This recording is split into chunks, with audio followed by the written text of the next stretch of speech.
ഇറാന് China അധിക സഹായം ചെയ്യുന്നതിനെ ചൊല്ലി പുതിയ പോര്.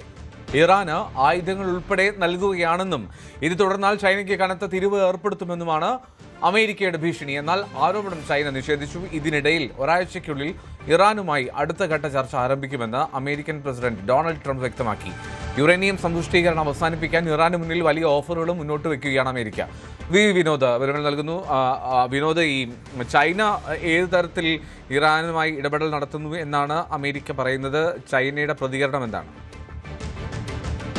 ഇപ്പോൾ ഈ പശ്ചിമേഷ്യൻ സംഘർഷത്തിൽ പുതിയ ഒരു തലത്തിലേക്ക് കാര്യങ്ങൾ മാറുകയാണ്. ഇറാന് ചൈന ആയുധ സഹായം നൽകുന്നു, മറ്റ് സഹായങ്ങൾ നൽകുന്നു എന്നൊരു ആരോപണമാണ് അമേരിക്കയുടെ ഭാഗത്തു നിന്ന് വന്നിരിക്കുന്നത്. മാത്രമല്ല, ഇപ്പോൾ അമേരിക്കയുടെ ഒരു ഭീഷണി ചൈനയ്ക്ക് താരിഫിൽ വൻ വർധന വരുത്തുമെന്നാണ്. നേരത്തെ തന്നെ നമുക്കറിയാം, ഈ താരിഫ് യുദ്ധം ട്രംപിൻ്റെ ഭാഗത്തു നിന്നുണ്ടായിരുന്നു.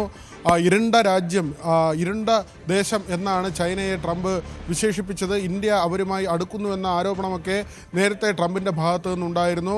വലിയ തോതിലാണ് ഇന്ത്യക്കും ചൈനയ്ക്കുമൊക്കെ ബ്രസീലിനുമൊക്കെ ആ സമയത്ത് താരിഫ് ചുമത്തിയെന്ന് പിന്നീട് അമേരിക്കയിലെ സുപ്രീം കോടതിയുടെ ഇടപെടലുണ്ടായതൊക്കെ പിന്നീടുള്ള സംഭവങ്ങളാണ്. ഏതായിരുന്നാലും ആ താരിഫ് ഇപ്പോൾ കുറയുന്ന ഒരു സാഹചര്യം. അപ്പോഴാണ് ചൈനയ്ക്ക് മേൽ വീണ്ടും താരിഫ് ഭീഷണിയുമായി അമേരിക്ക എത്തിയിരിക്കുന്നത്. ഇറാനെ സഹായിക്കുന്നു എന്നതാണ് ആരോപണം. എന്നാൽ ചൈന ഇപ്പോൾ ഈ ആരോപണം നിഷേധിക്കുകയാണ്.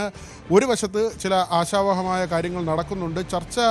സമാധാന ചർച്ച ഇനിയും തുടരുമെന്നാണ് ട്രംപിൻ്റെ ഒരു പ്രഖ്യാപനം. ഒരാഴ്ചയ്ക്കുള്ളിൽ വീണ്ടും ഇറാനുമായി ചർച്ച നടത്തുമെന്ന് ട്രംപ് വ്യക്തമാക്കിയിട്ടുണ്ട്. ഇസ്ലാമാബാദായിരിക്കുമോ വേദി എന്ന കാര്യത്തിൽ ഉറപ്പില്ല. അല്ലെങ്കിൽ തന്നെയും ഈ ചർച്ച നടക്കും. അതോടൊപ്പം തന്നെ ചില ഓഫറുകൾ കൂടി അമേരിക്ക മുന്നോട്ട് വയ്ക്കുന്നുണ്ട്. ഇറാൻ ആണവ സമ്പുഷ്ടീകരണം അവസാനിപ്പിച്ചാൽ അവർക്ക് ചുമത്തിയിട്ടുള്ള ഉപരോധങ്ങൾ എടുത്തു മാറ്റുമെന്നതാണ് പ്രധാനപ്പെട്ട ഒരു വാഗ്ദാനം. ഹോർമുസിലെ സഞ്ചാരം സുഗമമാകും. അതോടൊപ്പം തന്നെ 11 ലക്ഷം കോടിയുടെ ഇപ്പോൾ റദ്ദായിരിക്കുന്ന അല്ലെങ്കിൽ ഫ്രീസാക്കിയിരിക്കുന്ന ഇറാൻ്റെ സമ്പത്തുണ്ട് പല നിക്ഷേപങ്ങളിലായി. അതെല്ലാം തന്നെ അവർക്ക് ലഭിക്കുന്ന തരത്തിലുള്ള നടപടികൾ സ്വീകരിക്കുമെന്ന് അമേരിക്കയുടെ ഉറപ്പ്.